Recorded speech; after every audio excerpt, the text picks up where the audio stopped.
तो उनको जब बुलाया गया तो उनसे कहा गया कि, तो उन्होंने कहा कि ये किसकी जयंती, कहा जयंती नहीं, आज इनकी शहादत दिवस है, इनको फांसी भी दे। तो उन्होंने कहा बिस्मिल्लाह खां को तो अभी कोई पुरस्कार मिला है तो उनको फांसी क्यों हो गई?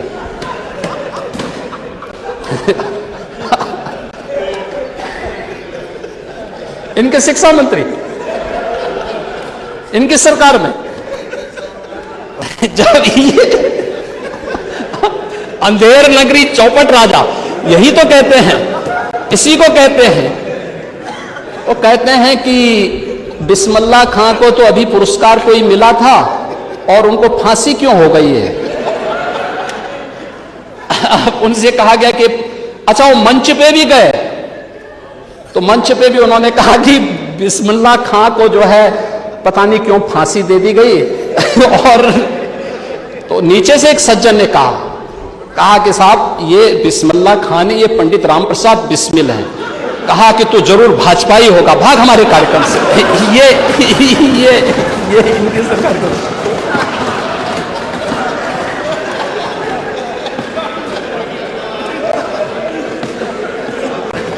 तो चौपट शिक्षा व्यवस्था को चौपट होना ही होना था।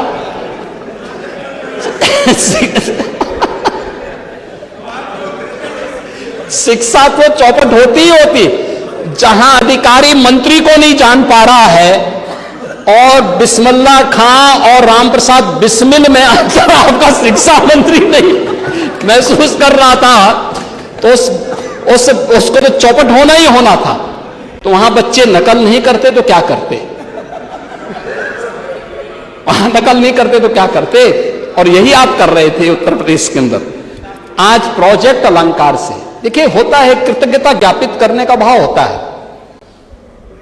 देखिए मैं आपको सही बताऊं, ये कहानी नहीं, मैं सच्चाई आपको बताऊं, मेरे पास प्रमाण है, उसके प्रमाण है। देखो हम इस सदन में आ रहे हैं तो उन बातों को बोलते हैं जो पांडे जी जैसे व्यवहारिक बात कर रहे थे वही व्यवहारिक बात में बोल रहा, वही व्यवहारिकता है। लेकिन एक भाव होता है, हमें से कोई भी व्यक्ति जिस विद्यालय में पढ़े होते हैं, भाई हम लोगों के समय में पब्लिक स्कूल नहीं थे, मॉडर्न स्कूल नहीं थे, बेसिक शिक्षा परिषद के स्कूलों में या गवर्नमेंट इंटर कॉलेजेस में या जो गवर्नमेंट एडेड कॉलेजेस थे उन्हीं कॉलेजेस में सभी लोग पढ़े थे। एक भाव होता है समय के अनुसार, उनके पास पैसा नहीं है, कभी किसी व्यक्ति ने पैसा देके बना दिया, आज संसाधन नहीं है, क्या हमारी ड्यूटी नहीं बनती है कि हम उनमें कुछ सहयोग करके उनको ठीक करें। प्रबंधन में कब्जा करने की प्रवृत्ति तो हमने सुनी है, लेकिन कोई व्यक्ति आगे आकर के करे इस काम को, ये बहुत कम देखने को मिलता है, बहुत कम देखने को मिलता है। और हम लोगों के मन में आता है कि हर जनप्रतिनिधि का दायित्व तो बनता है, क्योंकि जनप्रतिनिधि जो करेगा, एक विधायक जो करता है, कम से कम 6 लाख लोग का प्रतिनिधित्व कर रहा होता है, 6 से 8 लाख लोगों को वह लीड करता है, लीडरशिप देता है। उतने लोग तो उसको देखते ही, लेकिन अच्छा काम करेगा तो पूरा जनपद उसको जानेगा। हम जिस विद्यालय में पढ़े हैं, ऑपरेशन कायाकल्प के माध्यम से आप लोगों ने उन विद्यालयों के कायाकल्प को जोड़ा, आज उसके परिणाम है, नीति आयोग ने उसको स्वीकार किया। प्रोजेक्ट अलंकार के अंतर्गत भी यह काम हो रहा है। मैं तो एक दिन औरैया गया था, वहां एक विद्यालय में इंटर कॉलेज, बड़ा इंटर कॉलेज बहुत अच्छा बना था। चुनाव के दौरान में 19 में भी और 22 में भी वहां गया था, तो वो भवन ऐसे ही था। तो मैं एक दिन वहां गया था कृषि गोष्ठी में, तो मैंने कृषि गोष्ठी के पहले देखा, मैंने भवन वैसे के वैसे, तो मैंने कहा वहां के डीएम से पूछा, मैंने कहा ये भवन में कहीं से पैसा नहीं मिला है क्या?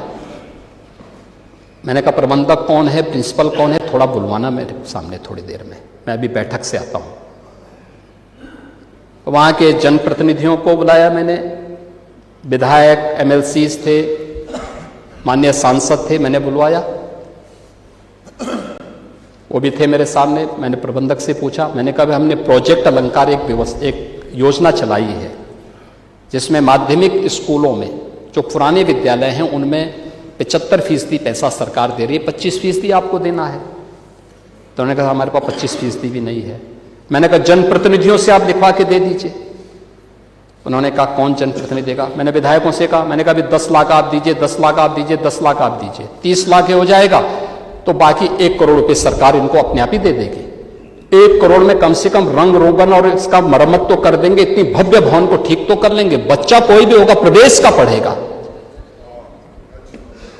और प्रोजेक्ट अलंकार ये सरकार चला रही है। हम अब तक 500 करोड़ रुपए उत्तर प्रदेश के गवर्नमेंट कॉलेजेस को और एडेड कॉलेजेस को अलग अलग जनपदों में दे चुके हैं और माननीय जनप्रतिनिधि इसमें भागीदार बन चुके हैं उसके मिकदार में। और कोई भेदभाव नहीं है कि केवल सत्ता पक्ष से जुड़े हुए लोगों का करेंगे, विपक्ष का नहीं करेंगे। हमने कहा नहीं, जो भी आता है विद्यालय विद्यालय सबको दीजिए, दिया जा रहा है।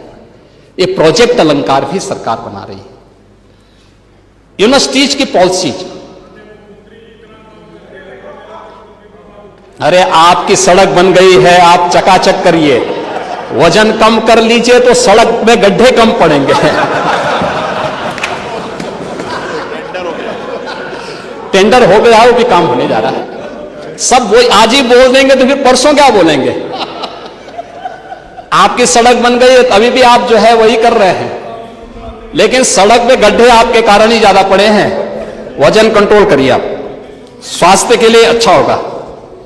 महोदय, आज प्रोजेक्ट अलंकार, पुस्तकालय, प्रयोगशालाएं, मल्टीपर्पज हॉल, पेयजल और इसके अंतर्गत अन्य जो योजनाएं हैं ये सभी हम लोग प्रदेश के अंदर कर रहे हैं। और विश्वविद्यालयों के निर्माण के लिए भी आज प्रदेश के अंदर आप देख रहे होंगे कि एक पॉलिसी बना दी गई है।